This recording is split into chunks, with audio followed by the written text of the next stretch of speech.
Hello and welcome to the Total Soccer Show. My name is Daryl Grove. I am not joined by Taylor Rockwell today, but I do have Joe Lowery. Joe Lowery is a writer for The Athletic. He writes an MLS tactics column every week. So what better person to get on the show and ask about tactical trends in MLS? We hit a lot of teams. We get into sort of what their tactics are. Are they working? Why are they working? Why aren't they working?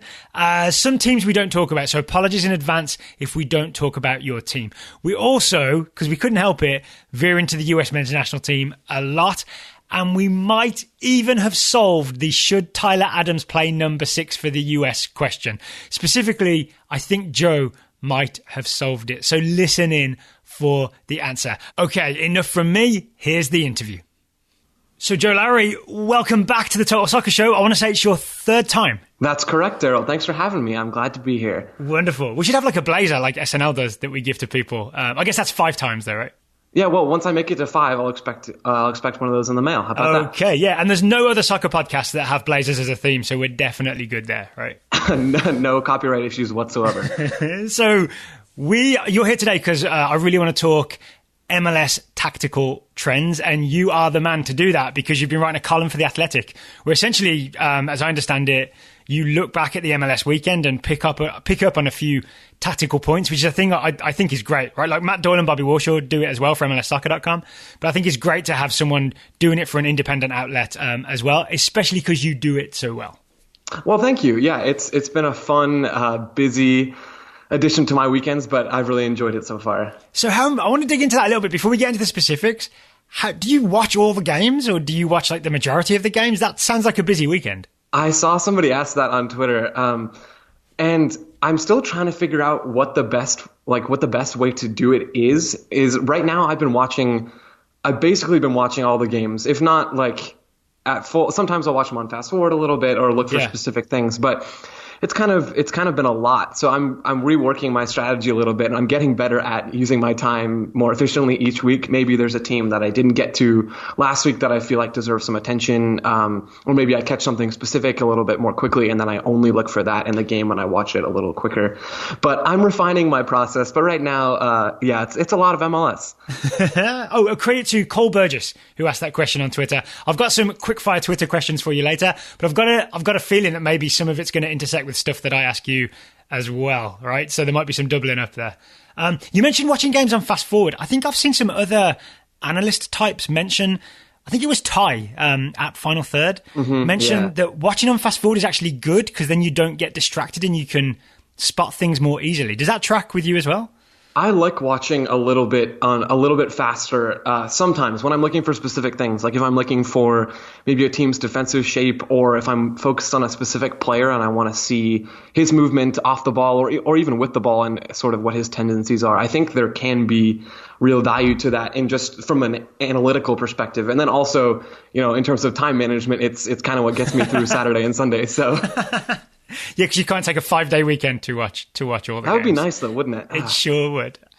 So I first became aware of you on Twitter, right, at Joe in Cleats, and you were doing a lot of analysis. The thing I was wondering is, did you start that Twitter account with the goal of maybe writing for outlets like The Athletic, or was it just a fun thing that accidentally morphed into that?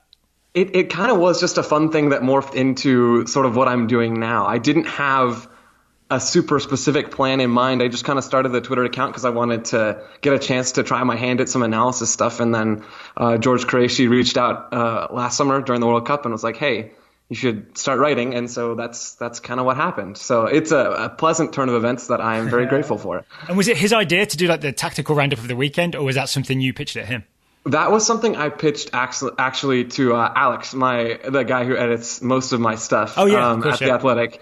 He's fantastic. He does a great job putting up with me. And I pitched that to him on Slack, and then he was like, oh, yeah, we were meaning to talk to you about that. We kind of wanted you to do that sort of thing anyway. So it was a happy coincidence, and I think it worked out pretty well. Lovely. And just to be very clear, for those who aren't aware, it's basically every week it's a roundup of tactical trends, right? Which makes you the perfect person to answer the many, many questions I've got for you about what's going on in MLS.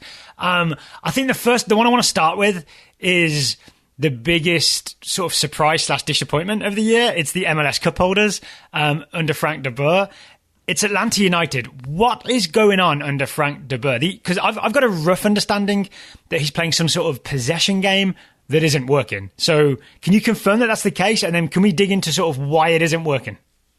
Yeah, no, I think it is more of a possession game under de Boer this season. Last year under Tata Martino, Martino did sort of tweak his tactics here and there. He messed with the positioning a little bit, but I think the players had a really clear understanding of what their roles were, right? So Julian Gressel knew that his job was to win the ball and then feed Joseph Martinez in the box. Almiron knew that he was the playmaker, stuff like that. And this season with de Boer, I think we're seeing them focus a lot more on positioning in possession, working on very specific shape when they have the ball. And it's almost made them a little bit too structured. I think it's kind of taken away what made Atlanta so special last season and forced them into maybe it's like fitting a square peg in a round hole a little bit, which is not to say that eventually if you bang the square peg enough times that those sharp corners aren't going to start to bend out a little bit and maybe de Boer will get them firing, because you look at Atlanta's roster. They've got that hammer, so right? Good. They've got that hammer thing. Yeah, exactly. The hammer and the golden spike. I mean, it's just there. It's ready to happen. But yeah, de Boer. Could this worry US national team fans? Because the way you described de Boer, I mean, obviously he's Dutch, and I know Berhalter's influenced by Dutch style. It's kind of what the US is doing under Berhalter, right? Is a more structured possession game, and you try to unbalance the opposition with structured patterns and movements, and it's a bit less dynamic than under Martino. So what if I floated to you the idea that like de Boer and Atlanta are doing the bad version of what Berhalter does? I think that's right, actually, a little bit. I mean, I think the U.S., it's not like the U.S. had really a run and gun identity before Berhalter took over. So I'm hopeful that Greg can sort of mold that team into what he wants. But de Boer is almost having to erase, like it's almost like erasing somebody's memory and then like instilling new memories in them. I don't know. It really is an interesting fit. Like he's had to change the culture there and also the tactical items as well. So I don't know. It's still early going. I mean, I think he doesn't necessarily have the depth in midfield that he wants to play. I think he wants to play a 4-3-3, and we haven't seen too much of that yet. So it's early days for Atlanta, but yeah, it's not been pretty so far. My special interest in Atlanta is obviously George Bello and Andrew Carlton, and I'm really concerned by George Bello. Essentially started the first competitive game, right? The Champions League game. Yeah. Had a really rough day. I think got yelled at by some of his fellow defenders. And I don't think we've seen him since. We definitely haven't seen him start since. Do you have any insight into sort of what's happened there? Or is it as simple as that game was so bad that maybe de Boer had a rethink? I think Bello, I could be wrong. I'm pretty sure Bello has been injured. Okay. So I think he's just getting back to fitness. Never been so happy to hear that someone was injured. That's right. So hopefully we'll see Bello back in the lineup at some point, because I do think he's genuinely good enough to play that left back spot for de Boer. Okay, I want to move on because we're not going to hit every team, but I want to hit as many teams as possible, especially the most tactically interesting teams. From reading your columns, a team you seem really impressed with is Seattle Sounders, and you seem especially impressed with their left side. That's right. Yeah, I'm a big fan of what Brian Schmetzer is doing with Seattle so far this season. Their left side is definitely my favorite. It's probably my favorite little tactical item that I've noticed this season. So what are they doing? What's going on over there? So the base formation that the Sounders play is a 4-2-3-1. It takes a different shape in possession, and even it shifts between shapes in possession. So they do a really good job of creating overloads on the left side of their attack. So if you can picture the left back, Brad Smith, and then left winger, his name is Victor Rodriguez, on that left side, and then they'll have Nico Lodero drift over to the left from his center attacking midfield spot, and they'll sort of just do a rondo around the opposing, I guess, right side defenders. And it's been really, really effective this season. The Whitecaps did actually a really good job of committing numbers to that side and sort of shutting that down a little bit. And even then, the Sounders were still a little bit effective in that. So it's a really effective way for Seattle to unbalance the opposing team and then maybe switch play back over to that right side so they can use Jordan Morris on the right. Yeah, Jordan Morris seems to me, I haven't watched the full game, I've seen a lot of highlights. So it seems really effective coming in from the right, either as a winger, like running at people, or making sort of late runs to sort of to be an extra striker. Why does that look so good for Seattle and it did not look good at all when he did it for the United States? It's I almost think of the left and right side of Seattle's attack as kind of two separate entities. And I think that really does work to Morris's strengths. I think it suits him because Seattle spend a lot of time attacking down that left side. If they switch possession over to the right side after they've drawn in a bunch of defenders, then Morris often finds himself in a little bit more space. So he has freedom either to go wider and to stretch the back line or to tuck inside maybe and almost look like a two-striker front alongside Ruidíaz, which is something that I think Morris is definitely capable of excelling, a position where he's capable of excelling at as well. So I think Morris is just set up really well in that attacking system to find space and to succeed. And then what's Ruidíaz's role for Seattle? When they're working it down the left, does he just like basically hang out in the middle and wait for that ball to come in? A lot of times, yeah. He's almost got the perfect setup of waiting for those left-sided attackers to pass through and to move and rotate around defenses. And just his job can be, once Seattle have the ball high up the field, his job can be to find space in the box and to occupy center backs and find space to finish. And then I'm interested in Christian Roldan as well, because he had a couple good games for the US under Berhalter. I think a less good game against Chile. What's he doing for Seattle? So obviously Nico Lodeiro's the attacking midfield. Is Roldan going box to box? What's he doing for Seattle? Roldan is going a little bit box to box. I think a lot of the time Seattle will build up with three in the back, and so their more defensive minded midfielder Gustav Svensson will drop in between the center backs, and then Roldan will almost be like a single pivot in the middle and have to roam the entire field. So he has a lot of responsibility in possession, but he's done a really, really good job with that. Like, he covers a lot of ground. He does move box to box, and even he'll slide over to that left side and become a fourth man and create even more overloads on the left. Well, that sounds like a lot of tactical smarts he needs to have, right? Because otherwise he's just running around like crazy. Like, he has to pick his spots by the sound of it. Absolutely, yeah. I think his role is maybe the most key for Seattle because, like you're saying, if he's not aware of the space around him and he sort of gets lost in the middle of the field, Seattle have a big gap there, and then they're going to get exposed on the counter. Okay, another team I'm excited about, and I'm guessing you're excited about, but Michael Cruz on Twitter is very excited about. It's FC Dallas. I have a lot of questions about Dallas because it looks like Luchi Gonzalez is doing the play your kids thing, and it appears to be working. Michael Cruz on Twitter asked, can we have a full breakdown of Luchi Gonzalez tactics at FC Dallas? So I wanted to ask you, what's Gonzalez doing with Dallas? What's different to how things were under Pareja, apart from playing the kids? Apart from playing the kids, we've seen Dallas's identity sort of shift from maybe under Oscar Pereira, they'd sit a little bit deeper and they'd rely on counterattacking a little bit more. And, now under Luchi, they do still counterattack. They do still form that block and get out in transition. But Luchi Gonzalez has changed FC Dallas's tactical identity. They want the ball. They're capable of passing around you, but at the same time, they're also capable of running circles around you off the ball. And I think that's the key. Their off-ball movement is maybe the best in the league, I think, so far. There's a lot of vertical rotation in wide areas where, the wingers will tuck inside into midfield and then the fullbacks will go wide, or the midfielders even can occupy those different channels. And it's not been perfect at drawing opposing defenses out of shape and breaking down a lower block. But I think the building blocks are there. I think we're really seeing flexibility all over the field, and that's something where we've seen Dallas's central midfielders in that 4-3-3 drop into different spaces. They can drop deep, they can move forward, they can move wide, and it's just really fun to watch. Did you see the video Dallas put out with some sort of inside the locker room stuff from Luchi? I did see that. That was incredible, honestly. I noticed him saying that, I think it was before the New England game, I want to say. He said they're going to press us, and he basically just said, rondo, rondo, rondo. We'll just That's right. move the ball. And then this isn't necessarily a tactical thing, although it is from the head coach. For some reason, I really enjoyed the bilingual team talks. It was like predominantly English, but then he would repeat things in Spanish, and I felt like it had this really interesting effect of being able to emphasize a point without just being the guy that's saying the same thing twice, because he's saying it once in English and once in Spanish.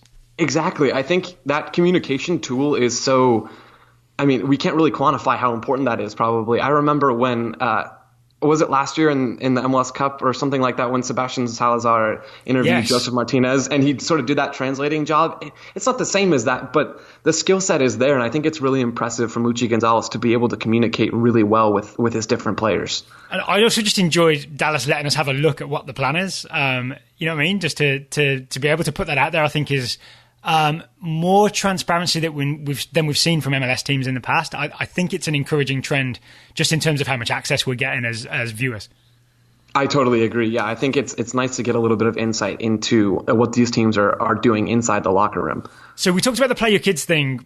Paxton Pomykal is maybe the best example of a guy who I always thought I've heard that he's good, but we've never really seen it. And then he has started this season absolutely on fire for FC Dallas. So I really want to dig into his game a little bit. Like, what do you see from him within that Dallas system that I assume you like? Because from what I've seen, there's a lot to like. Oh, I do like it, Daryl. Pomykal has really impressed me this season, and that's not like a hot take or anything like that. But his ability to move into different spaces in midfield, I think, is almost invaluable. He's played a little bit as a 6 for Dallas, which I don't think coming into the season is something I ever thought I would see from him. I always thought he would be more of an attacking player, maybe a 10 or even a winger.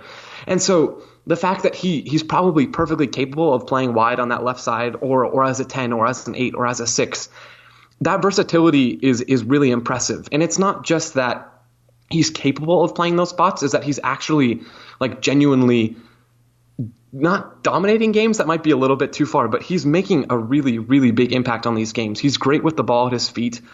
He's decent at checking his shoulders and figuring out where the space is on the field. He has that almost. I saw a clip of Naby Keita the other day, kind of gliding through midfield. I think Mateo Kovacic probably can do it as well. Pomykal has that ability to carry the ball almost right down the gut of the midfield. Like, he's so shifty on the ball. He can send defenders moving different directions.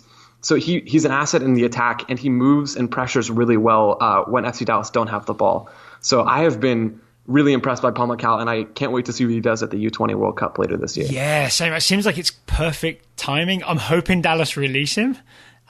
Just because I'm worried that he didn't go to one of the camps recently, right? And I think it was because, I don't know this for sure, but I assume it's because Lucci was like, well, he's a first-team player, so we kind of need him, so we're not going to release him for that U20 camp. I really hope they release him for the World Cup, because, yeah, I want to see him on the world stage. Me too, Daryl, me too. What do you think? These questions are always tough, so I'm almost apologising for putting this to you, but long-term with Paxton Pomykal, what do you think he's capable of? In terms of his position, I could see him definitely as okay. I saw I think Kristen Hennig. Oh, I don't know if you know who I'm talking about on Twitter. Kristen Henniger. Yeah, Kristen. Sorry if you're listening to this. Sorry for butchering your name. I saw him put out a comparison a little bit to Bernardo Silva in Manchester City, and it hurts me to say that, and it feels like I'm hyping him up way too much. But positionally, even if we just want to look at the areas of the field that Pomykal can occupy, Bernardo Silva can play in midfield. He can play out wide. Pomykal can play in midfield. He can play out wide. He's smooth on the ball. He's a good defender as well, which is I was not expecting that to be the case. So same. I saw him poke a load of balls away. Every time I watch highlight reels of him, there's like 40% of the highlights are him getting tackles in. He's not a defensive liability. Like, he's an asset defensively, and that's really, really important to his career trajectory. So I've got high hopes for you, Paxton. So maybe a summer transfer to Manchester City for the new Bernardo Silva. Perfect. Nothing wrong with that. Today's Total Soccer Show is sponsored by Roughneck Scarves. If you've heard the name before, it's because Roughneck Scarves have been advertising every week for many years on the Total Soccer Show. They are one of our original sponsors, and we love them.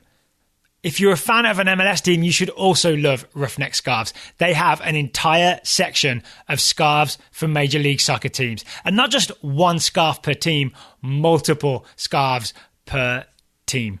Obviously, it's in alphabetical order, so you can scroll through. You can also search for your team. I would say if you're a Chicago Fire fan and you're looking to buy a Chicago Fire scarf, now is the time to buy one with Chicago Fire on it before they change the name. The good news is it sounds like you might be able to buy that Fire scarf now, but then in the near future, take it to a stadium downtown, maybe Soldier Field, and hold it up there. How about that? if you look around at these MLS scarves and you're like, I like those scarves, but I only want to pay 80% of the price that I see, then I've got good news for you. If you use the discount code Total Soccer Show, all one word, you'll get 20% off any scarf you see at roughneckscarves.com. So all the MLS scarves we talked about, all the national team scarves we talked about, national teams scarves. They have the US men's team and the US women's team scarves, all kinds of USL, NCAA, all kinds of other teams as well.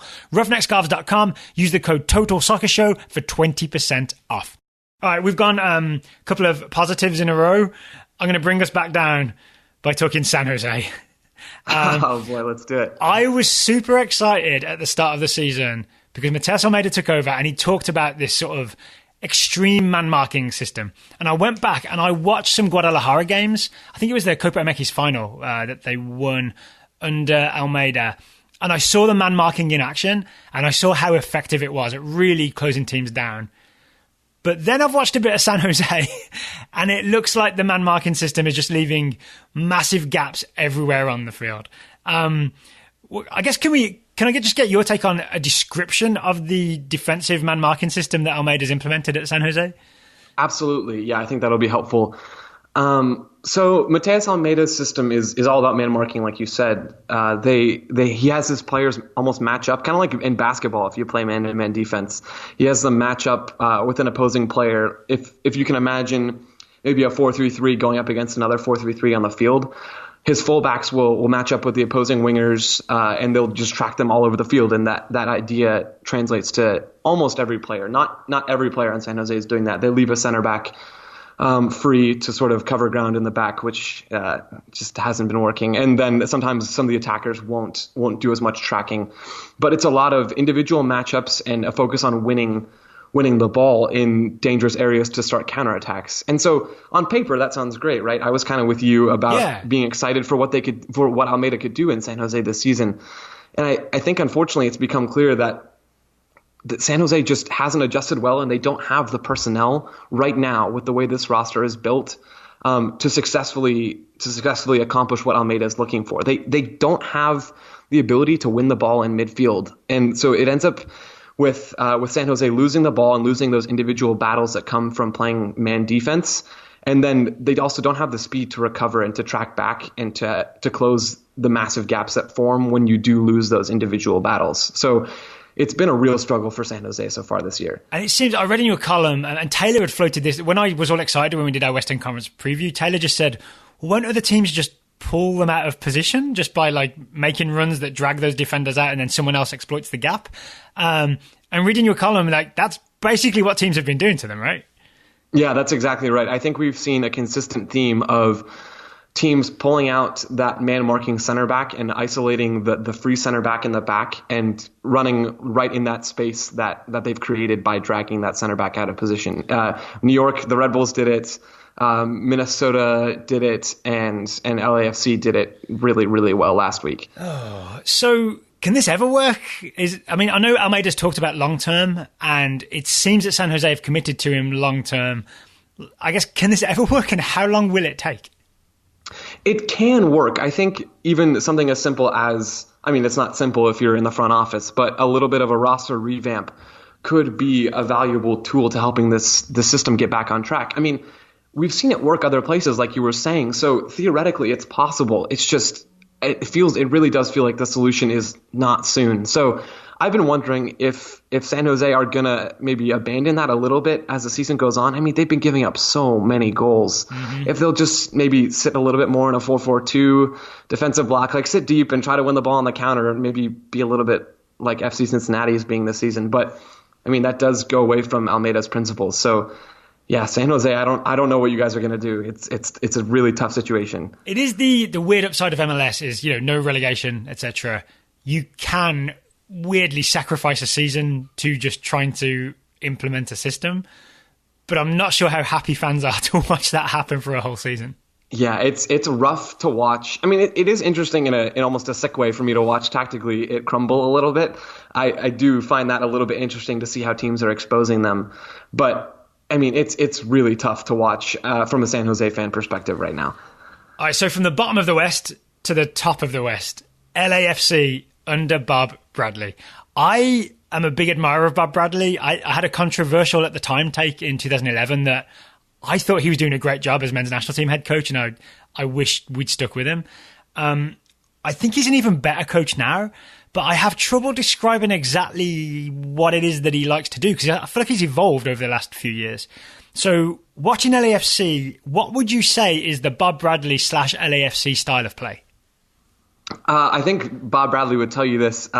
He wants to play pretty soccer. He wants to play, like, I think he loves Barcelona and he loves attacking soccer, which it makes what we saw with the U.S. a little bit of a juxtaposition compared to what we're seeing with LAFC. But LAFC have been playing some of the most beautiful attacking style that I've seen in MLS over the last few years. I mean, they play a 4-3-3 and they have the talent in basically every spot. They can build from the back. Walker Zimmerman is one of the center backs who really impressed me when he was in January camp with the U.S. Yeah. With his like sort of line splitting passes from that right center back spot.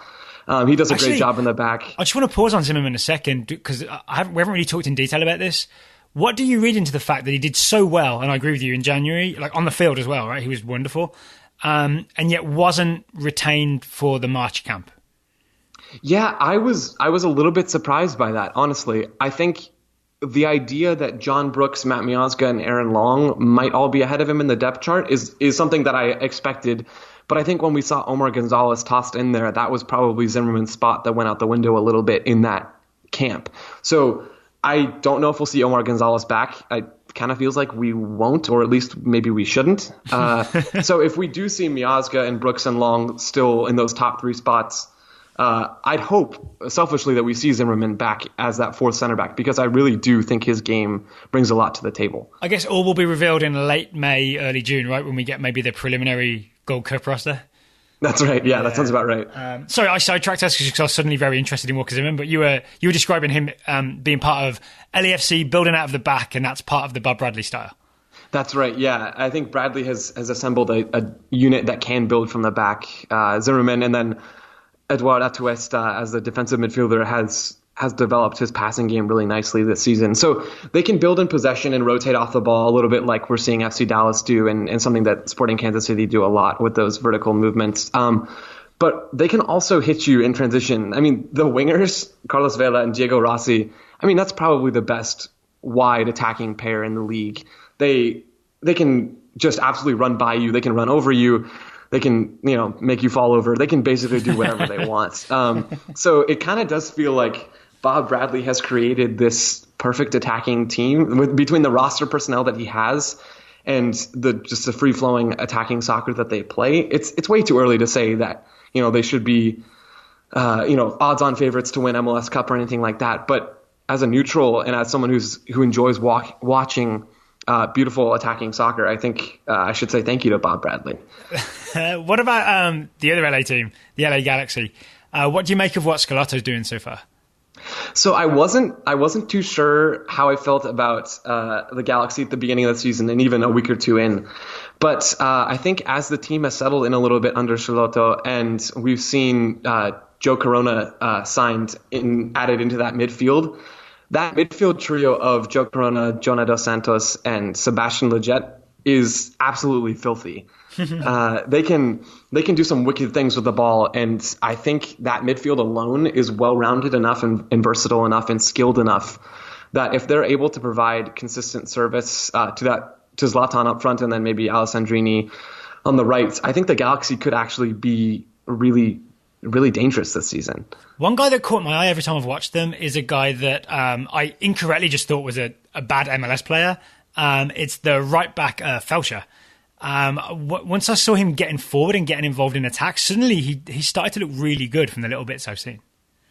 Yeah, he's been solid. I think the Galaxy have maybe relied a little bit too much on crossing from their fullbacks, trying to find Zlatan and just get him the ball, maybe even a little bit too often, if that's possible. But I kind of was with you. I sort of assumed back when last season, when the Galaxy's, just whole defensive unit was kind of in shambles, I kind of assumed that he wasn't quality, and I think he Yeah. does have a little bit of skill. So yeah, I'm with you a little bit there, Daryl.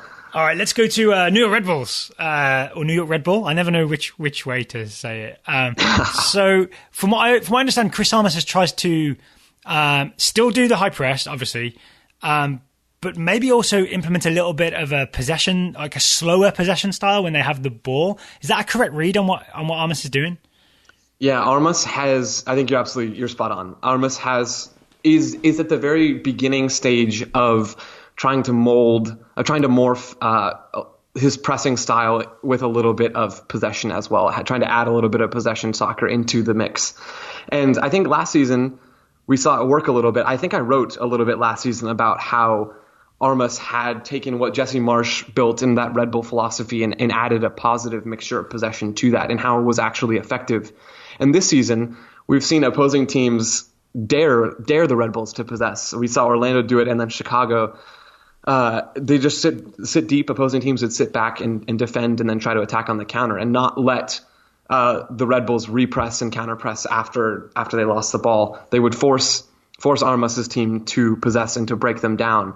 And honestly, the Red Bulls just haven't been able to do it this season. So I think we've seen a couple things written. I think Bobby Warshaw and Matt Doyle both touched on this a little bit for MLSsoccer.com about the merits or lack thereof of trying to change that mentality a little bit, or to add more to the mix and into players' thought processes, and how that can be difficult. But maybe the end result is worth it. And I don't know what the answer is right now, other than the fact that, the Red Bulls have struggled so far. But it's still early on, though. So we'll see. Tactically, it's interesting to me that they're trying to do both of those things a little bit and to mix them together. So as a neutral, I do sort of appreciate that idea. It's an interesting experiment, right? Because I in my head, I think that it's maybe too hard to switch mentality from like slowing it down and keeping possession to counter pressing or high pressing. It's almost like you can't keep flicking that switch, because it's just they're two different things. And to me, it made more sense when I always thought of the Red Bulls as they would essentially make risky passes forward and not worry too much if they lost the ball, because then the plan was, all right, we lose the ball, but then we can press high, and that's what we're good at. So it's almost that I think in that situation, maybe you're not putting yourself in a position to have a really good counter press, because you're not giving the ball away enough for it to happen.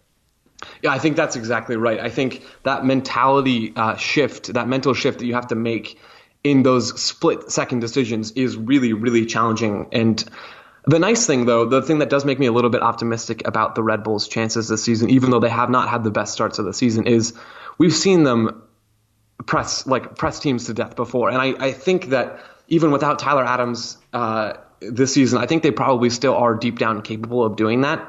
So maybe Armas will, if the possession scheme isn't working, he'll throw that out the window and say, guys, just run them over. Yeah, okay. All right. We'll wait and see if that happens. Speaking of pressing teams, Brad Friedel, he is turning or attempting to turn New England Revolution into a pressing team. I think I emailed this question to you to give you a heads up. Essentially, is Brad Friedel a good coach, or is Brad Friedel just a man who talks a lot about the Premier League? I think that is, not only is that a beautifully phrased question, but I think it's a fair debate. And I'm not quite as willing to toss Brad Friedel out as a really mediocre coach quite yet. I don't think he's a great coach. Some of the comments that he's made, are a little off-putting. But you were talking about how the Revolution have started to become a little bit more of a high-pressing team. And I think we saw a lot of that last season, and we've seen elements of it this season, but we've also seen them against certain teams sit a little bit deeper. And I think that's almost impressed me in a weird way, that they're willing to be flexible and adjust, keep their same basic principles, but maybe adjust how they're defending in certain instances. So the Revs are kind of a mystery still. I've watched them play a few times. They have some talent. I love Carlos Gil, their attacking midfielder. He's really, really fun to watch. They have that Agudelo Bunbury front two, which is kind of weirdly interesting. I don't know quite how to quantify them. It's like the ghosts of US men's national team futures past. That's exactly right. I think we should just label that pairing as that on the lineup graphic from now on. But I don't know what Friedel's going to do with this team. But right now, I am cautiously optimistic. All right, and then this is kind of on theme. Thinking of coaches who we're not sure if they're good or not. Where are we at on Ben Olsen right now? Because DC United are top of the East. Yeah, DC are flying high right now. And I think Ben Olsen's done a really good job with the roster that he has and his personnel and choosing sort of sticking with that 4-2-3-1 shape. But they're flexible, somewhat flexible in the attack in terms of their positioning and their rotations, especially on the left side.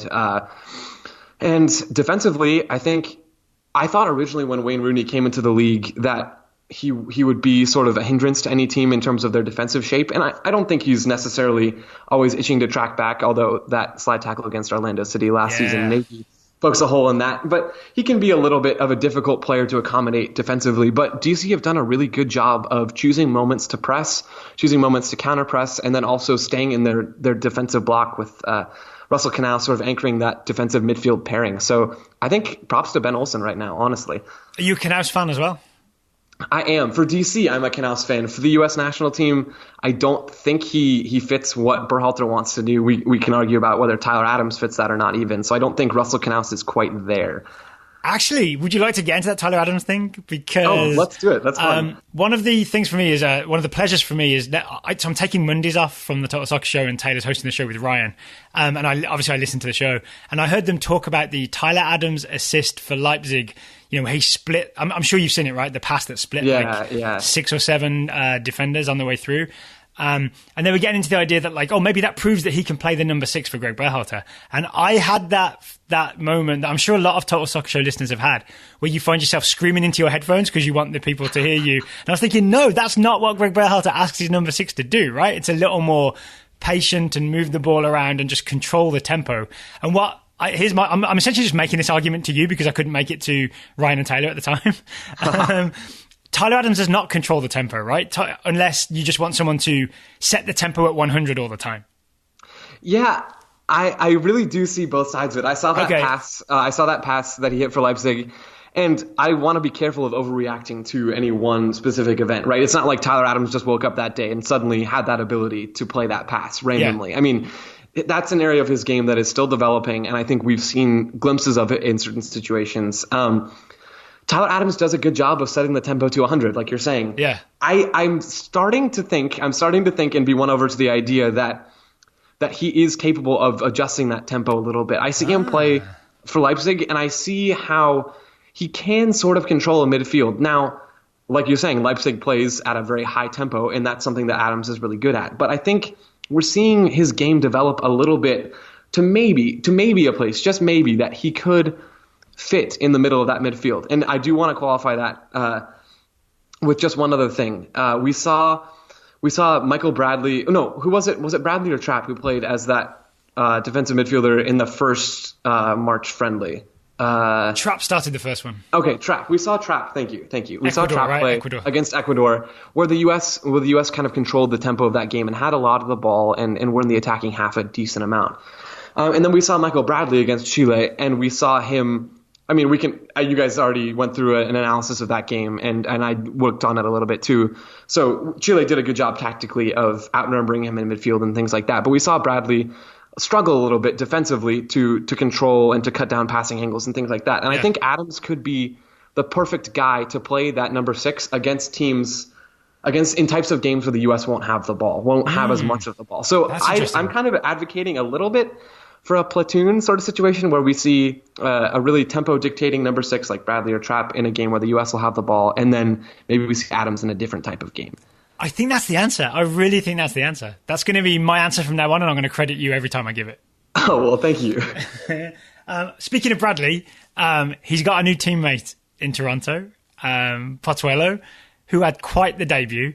And I've got this theory that maybe if Pozuelo is the player that he looked to be in that debut game where he scored that chip, I think he had another goal and an assist to Josie Altidore, that we'll start seeing the best of Bradley and Altidore again in Major League Soccer. What do you think about that? I am 100% with you. I think we saw against NYCFC Pozuelo drop. For most of the game, Pozuelo stayed high between NYCFC's defensive lines and found space, and Bradley was able to find him. And that kind of gave Bradley an attacking partner to work with and to feed in possession. But then when Bradley was pressured a little bit later on in that game, we saw Pozuelo was just as comfortable dropping deep as he was staying between the lines. So he really is a really good playmaking midfielder that can operate in a lot of different spaces in midfield. So I think he complements Bradley well. And then he also complements Josie Altidore really well. We saw them link up for a goal, like you were saying, in that game where Pozuelo fed him for the assist. And I think between Pozuelo's movement and Altidore's movement, they're going to be a really potent attacking tandem this season. Okay, so maybe there'll be more love for Bradley and Altidore going forward. Maybe. Maybe. Today's show is sponsored by Grip 6 Belts. GRIP, the number 6 belts, Grip 6 belts. We've tried to describe many times on the Total Soccer Show what makes Grip 6 belts different. I think we've been semi-successful, but I honestly think you don't know until you go to the website and take a look for yourself. And maybe you really don't know until you put one around your waist. And then I think the light bulb will go off. So rather than trying to describe the mechanism and the product to you, I just want to give you a bit of the history of Grip 6 belts. This is an American company in Salt Lake City, Utah. It is a completely new design, conceived in the United States, designed in the United States, made with materials from the United States, and then manufactured in the United States. And again, rather than describing how the belt works, because it really is different, and I'm going to say better than regular belts, I want to tell you this. These belts will probably last a lifetime. They won't get stretched out like your leather belts, and the buckle can't get all wonky like your old belts do. That's why every Grip 6 belt comes with a guarantee. It's an unlimited lifetime warranty.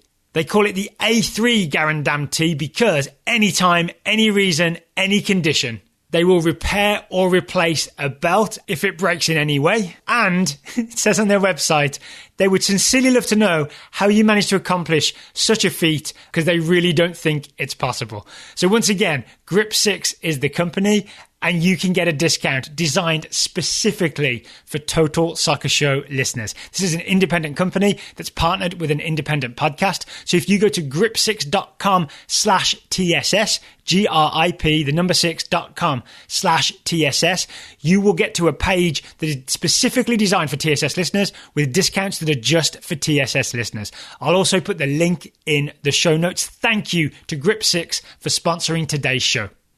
So I said we can't hit every team. Unfortunately, we do have to talk about Sporting KC because of what happened last night. So I haven't seen the game. I've seen the goals, haven't seen the game. I was watching the US Women's National Team instead. I didn't have time this morning. I think you watched it, right? I saw you tweeting that you had some thoughts about what happened. Painfully, yes. What happened in Monterrey? Why did it go so wrong? If people didn't see it, Sporting KC lost 5-0 away in the first leg. Not even an away goal to hold on to for hope. Not even an away goal. Yeah, they got smacked. I mean, they started out the game and they started out actually quite positively. I was watching the first 5 minutes or so, especially. They were moving the ball well and they were drawing Monterrey out of their defensive shape, that 4-2-3-1 defensive shape that Monterrey was playing. And I was thinking, oh, maybe there's something to this game. Maybe Sporting Kansas City can at least get something out of this. And then the wheels kind of fell off. That's a little bit of lazy analysis, but I mean, to get a little bit deeper into what happened, Monterrey started hitting them on the counter. They would expose SKC once Sporting Kansas City had moved the ball up the field and were moving it around in the attacking half. If they lost that ball, Monterrey would immediately counterattack, especially down that right side. They were absolutely lethal attacking between, I think that would be Beasler and Sinovic on Sporting Kansas City's left side. So they caught SKC high up the field. They caught them out of shape. And then even in moments where SKC were strictly in their defensive shape, in that block, that 4-5-1 or whatever you want to call it, Monterrey were able to move the ball and to catch Sporting Kansas City out of position and to move them around and create space and attack that way. They created, I don't remember what goal was on, the third, fourth goal, maybe number 5. They blend together after a while, but Monterrey just brought 2 players down, like in a straight up 2v1 versus Sporting Kansas City's left back, and just absolutely roasted him. I mean, he had no chance. Sinovic had no chance to keep up. So Monterrey played an excellent game. Sporting Kansas City didn't look up for it tactically or in their individual battles on the field. It was a full-on shellacking. And yet, Sporting KC, from what I've seen, have done pretty well to start the Major League Soccer season, right? I mean, didn't they put 7 past, was it Montreal or San Jose recently? Yeah, against Montreal, they scored 7. And then they come back and they lose by 5. I don't want to indict all of MLS in terms of where they stand up against Liga MX, but yeah, Sporting Kansas City have been one of the best 3 teams in the Western Conference, and then we see them come down to Monterrey, and looked like they just couldn't compete. So that's definitely something to be a little bit worried about. I've got one depressing question and then one question maybe with some optimism in it. The question that I almost cringe asking because I thought we would be on this, but how was Jonathan Gonzalez from Monterrey? Was he involved in the counter-attacking? I know it kind of hurts a little bit to talk about it, right? He was decent. I wasn't paying a ton of attention to him, just to put that out there, but. I mean, Monterrey... Because we don't need to anymore, right? Yeah, because I don't need to, exactly. Monterrey's defensive shape was good, and they did a good job of absorbing pressure, and that shape kind of revolved around Gonzalez. He was playing as one of those defensive midfielders in a 4-2-3-1, and in possession he would drop deep a little bit and help build up play. So I think he was every bit of sort of the Jonathan Gonzalez. Maybe not flying around the field as much as I've seen him do before, but he was plenty solid. And then the more optimistic version is just in thinking of like Sporting KC being one of the top 3 teams in the West, like you said, what is it that they're doing so well the start of this season? Is it just like the Peter Vermees style, but more so? It really is Vermees leaning into possession and build up from the back. And I think Sporting Kansas City are uniquely capable of doing that in MLS. I think their defensive unit, including Tim Melia in goal, is comfortable with the ball. They're capable of breaking lines with passing. Every single one of those players is capable of doing that. And outside of that, they have Johnny Russell on the right wing, who was really poor against Monterrey, but he's been good in MLS this season, creating chances and running at people. So I think Sporting Kansas City's roster is just well-rounded, and they're all capable of playing the possession style that Vermees wants. I had this theory at the start of the season that they didn't really have a striker, and so there wouldn't be a main goal scorer, and Nemeth seems to disagree with me. He does seem to disagree a little bit. A hat-trick against Montreal is not at all a bad thing. So I guess we'll see how that happens. I don't know that Nemeth is, the best striker in MLS. He's certainly not probably in the top 5 or even in the top 10. But if he's capable of finding space in the box, kind of like Rui Diaz for Seattle in that final third, I think he could be a suitable option for sure. All right. Apologies to the teams that we didn't talk about, right? Because, I mean, I've got this theory that MLS is getting so big and every fan wants to hear about their team that eventually it's going to get really hard to give enough coverage to everybody. So maybe this is a bit of a catch-all. Are there any other tactically interesting teams that I haven't asked you about? Because this is just stuff that I've noticed that I wanted to ask about. Are there any other tactically interesting teams that you think we should touch on? I'm kind of making you share the blame for us not talking about. Oh no, that's totally fair. I'm willing to share that blame with you. I think Columbus have retained a lot of their identity from the Greg Berhalter era under Caleb Porter, which is encouraging to see. It almost would have been a shame to see them rebuild a little bit, kind of like we're seeing in Atlanta. That would have been a bummer for sure. So I think I'm enjoying what Columbus is doing. The recent Save the Crew success.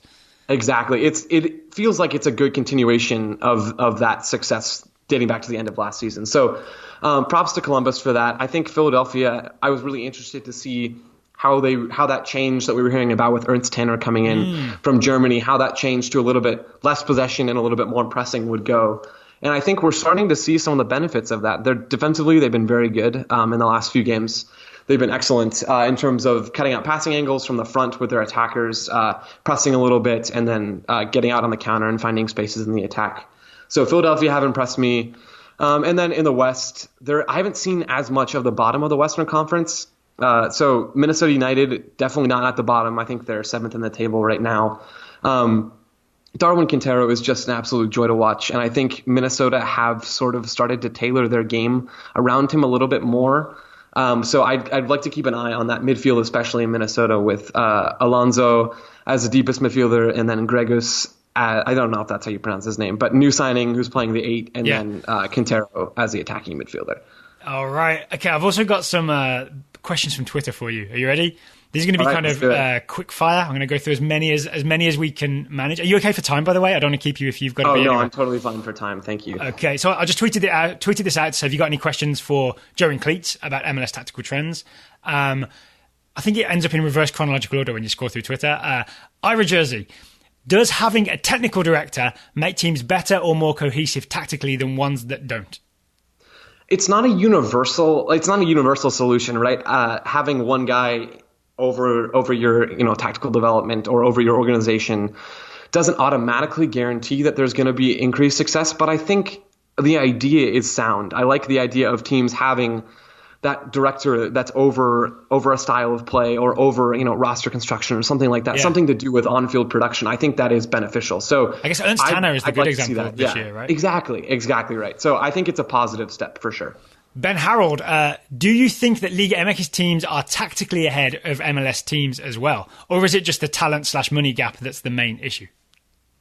I think that's a fair question, and it feels like maybe they would be tactically ahead after just how we've seen CCL go this season.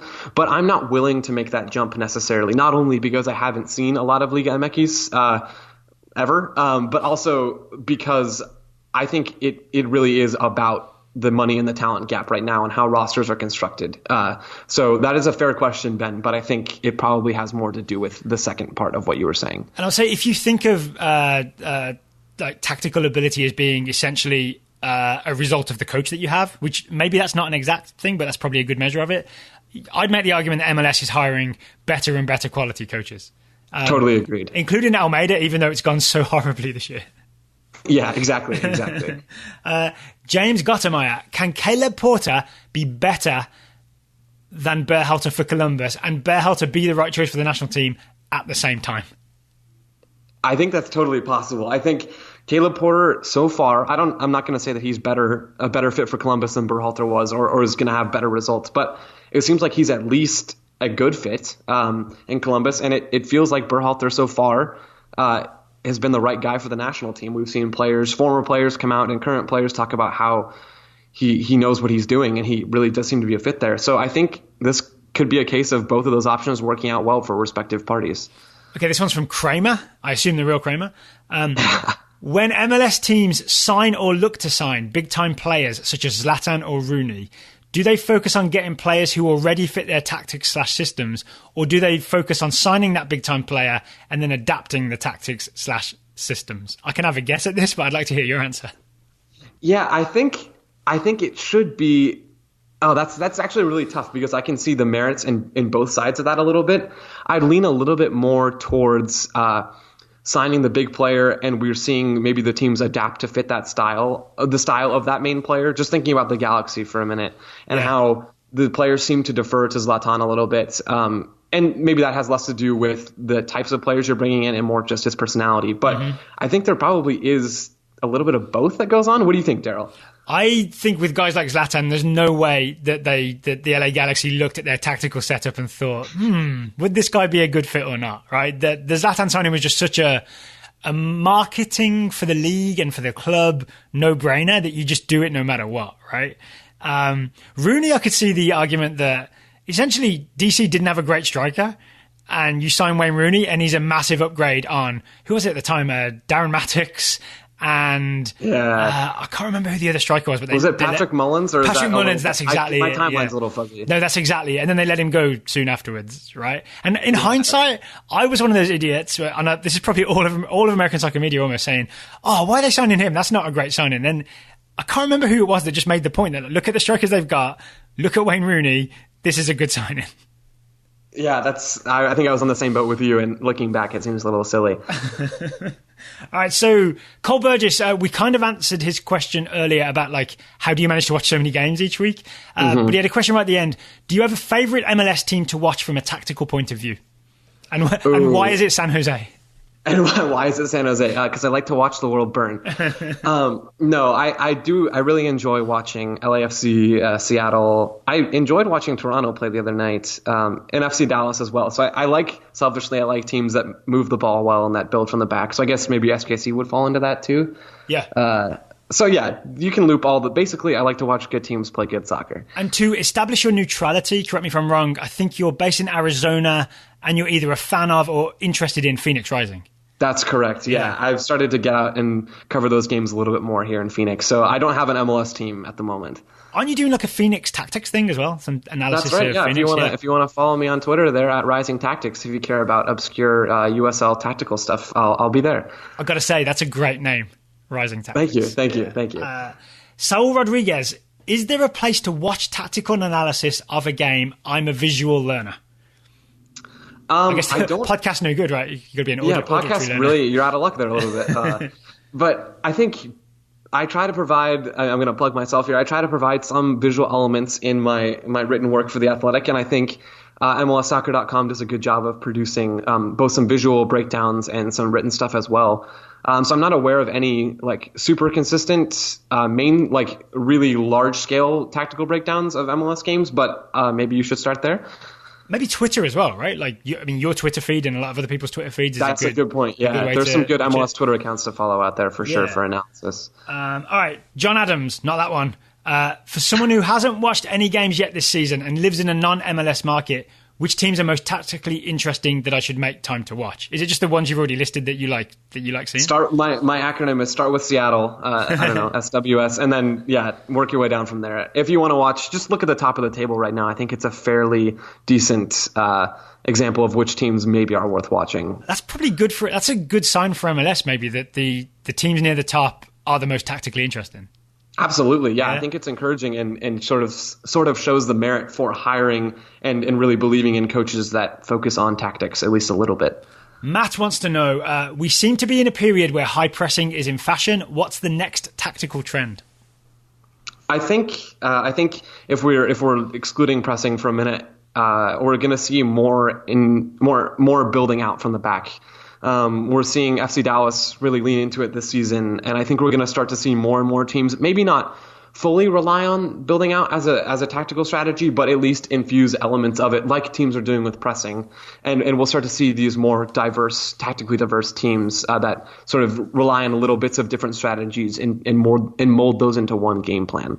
All right, so that's all the questions from Twitter. It's all the questions I have. Is there anything I didn't ask you about that's sort of tactically interesting that we should make sure to be on the show to be completist? I think that's a pretty good roundup, Daryl. I don't want any MLS fans from the teams we didn't talk about mad at us, but if you want to be mad, that's also fine. Well, the season is long. I think we covered it well. There'll be time to talk about other teams, right? The season is long. That's right. The season is long, and we'd love to get you back on the show in the future. I'm hoping that this went well. I didn't burn any bridges, and you won't be not responding to emails in the future. Oh, I'll happily respond, Daryl. This was fun. Thank you. All right. Well, Joe, thank you for taking the time to talk to me today. Absolutely. Right back at you. Still that from Taylor. Listeners, thank you for listening. And we'll be back. Ryan and Taylor will be back on Monday with more Total Soccer Show.